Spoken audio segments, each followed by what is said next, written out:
तो दोस्तों जस्ट अभी हमने जनरल इक्वेशन ऑफ सर्कल का डेरिवेशन किया जिसके सेंटर h कॉमा के हैं और रेडियस r है। उसकी इक्वेशन निकल के आती है x माइनस एच का whole square plus Y minus K का whole square is equal to R square. अब दोस्तों हमें इस टॉपिक में डिस्कस करना है डायमीटर फॉर्म ऑफ सर्कल। हमें एक डायमीटर दे रखा है ए बी जिसके कोऑर्डिनेट है x1 y1 और x2 y2 और एक पॉइंट हमने अज्यूम कर रखा है इसकी पेरीमीटर पे x, y। तो अब हमें इस सर्कल की इक्वेशन फाइंड आउट करनी in the form of x1 y1 x2 y2। Okay, so as per the property of circle we know that कि अगर हम इस पॉइंट A को P से और B को P से ज्वाइन करें तो AP और BP का जो एंगल होगा the angle between the lines AP and BP will be 90 degree. Okay, so from the property of circle we know that AP is perpendicular to BP। ठीक है, let's assume कि AP का जो slope है वो हमने मान रखा है m1 और BP का अज्यूम कर लेते हैं m2।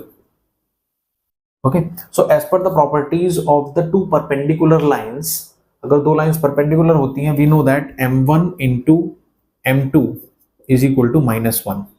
ओके, तो पहली लाइन का स्लोप निकालते हैं, AP का स्लोप निकालने की कोशिश करते हैं। सो AP का स्लोप क्या हो जाएगा? वी नो दैट अगर किसी भी दो पॉइंट्स हमें पता है और उनसे हमें स्लोप फाइंड आउट करना है तो m इज इक्वल टू होता है y2 minus y1 upon x2 minus x1। ठीक है, इस फॉर्मूले को हम यहाँ पर अप्लाई करेंगे। तो कोई भी पॉइंट्स हम मान लेते हैं, है ना।